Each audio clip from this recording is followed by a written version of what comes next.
6, 3, 4. Adik, kenapa lu suka nih? Nggak suka. Sultan Iskandar Malah Hayati tidak mau. Kenapa alas pikir? Kok kayak gitu ya? Apa? Sikit.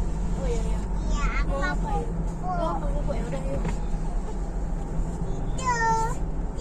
Tidur. Kamu duduk bukan bobo. Adek, kamu apa sih? Kamu Dek? ngeprank aku ya. Ya. Ya. Aku mau duduk. Aku udah Apa? ngantuk. No. Adek, kalau ngantuk apa, Adek?